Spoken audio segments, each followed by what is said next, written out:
क्रांती news, आवाज सर्वसामान्यांचा। कळवण तालुक्यातील लिंगामे परिसरात एका विहिरीत 2 तरुणींचा मृतदेह आढळल्याने परिसरात या घटनेने एकच खळबळ उडाली आहे।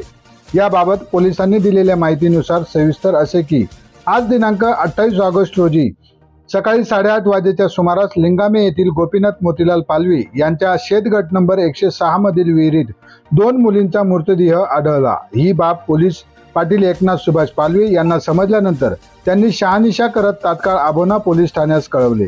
या घटनेची माहिती मिळताच सहाय्यक पोलीस निरीक्षक यशवंतराव शिंदे यांच्या सूचनेनुसार सहाय्यक पोलीस उपनिरीक्षक नवनाथ रसाळ यांच्या मार्गदर्शनाखाली पोलीस पथक घटनास्थळी हजर होत ग्रामस्थांच्या मदतीने विहिरीतून मृतदेह काढून आबोना ग्रामीण रुग्णालयात शवविच्छेदनासाठी आणण्यात आले आहेत। या घटनेत कुमारी माधुरी गोकुळ मोरे राहणार लिंगामे तालुका कळवण जिल्हा नाशिक तसेच गीतांजली अलके शेखंडे राहणार दोडांबे तालुका सुरगाणा जिल्हा नाशिक अशा 2 तरुणींचे मृतदेह मिळून आले आहेत।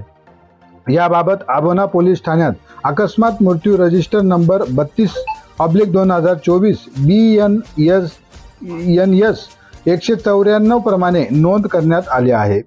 तरुणींचे मृतदेह विहिरीत 2 ते 3 दिवसापासून असल्याचा अंदाज नागरिकांकडून वर्तवण्यात येत आहे। ही हत्या की आत्महत्या याबाबतचा पुढील तपास आबोना पोलीस ठाण्याचे सहाय्यक पोलीस निरीक्षक यशवंतराव शिंदे यांच्या मार्गदर्शनाखाली पोलीस उपनिरीक्षक नवनाथ रसाळ व त्यांची टीम करीत आहे। दरम्यान या धक्कादायक घटनेने लिंगामे परिसरासह आबोना पोलीस ठाणे हद्दीत एकच खळबळ उडाली आहे। महाराष्ट्र क्रांती न्यूज साठी मुख्य संपादक प्रकाश पागुल, आबोना, कळवण।